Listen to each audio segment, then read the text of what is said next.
Mga kapatid, sa Kawikaan 8:22 hanggang 31, dito ay ating malalaman ang matibay na katibayan at patunay na ang ating Panginoong Hesukristo ay kasama na ng Diyos noong ginawa ang langit at ang lupa. Dito ay kanyang inihayag na animoy isang testimony. Halika mga kapatid at ating alamin.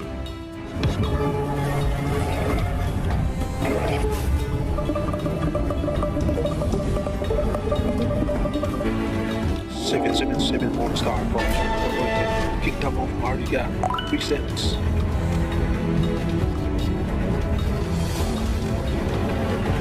Kawikaan 8:22. Inari ako ng Panginoon sa pasimulaan ng kanyang lakad bago pinasimulan ang kanyang mga gawa ng una.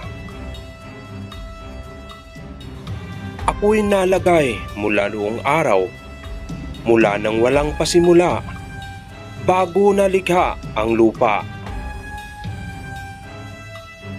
Ako'y nailabas nang wala pang mga kalaliman, nang wala pang mga bukal na sagana ng tubig. Bago ang mga bundok ay nalagay, bago ang mga burol ay ako'y nailabas. Samantalang hindi pa niya nalilikha ang lupa, ni ang mga parang man, ni ang pasimula man ng alabok ng sanglibutan.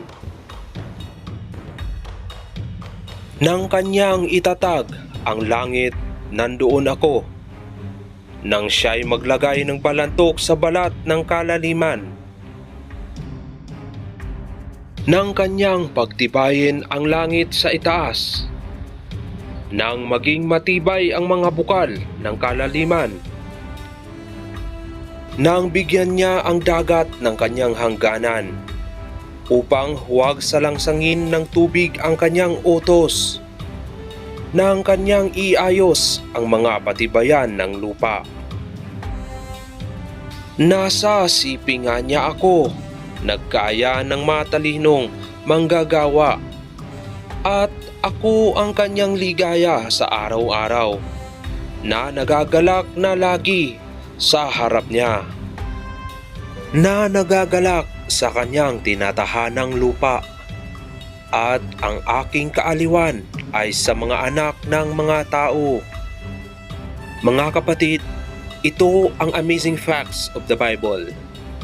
Marami pa kaming ihahayag sa inyo mga kapatid, kaya panatilihin ang laging pagsubaybay. Please, like, comment, and share. Huwag kalimutang mag-subscribe sa aking channel. At paki-hit ang notification bell para laging updated sa mga content na aking ilalabas. Maraming salamat mga kapatid. God bless us all. Bye-bye.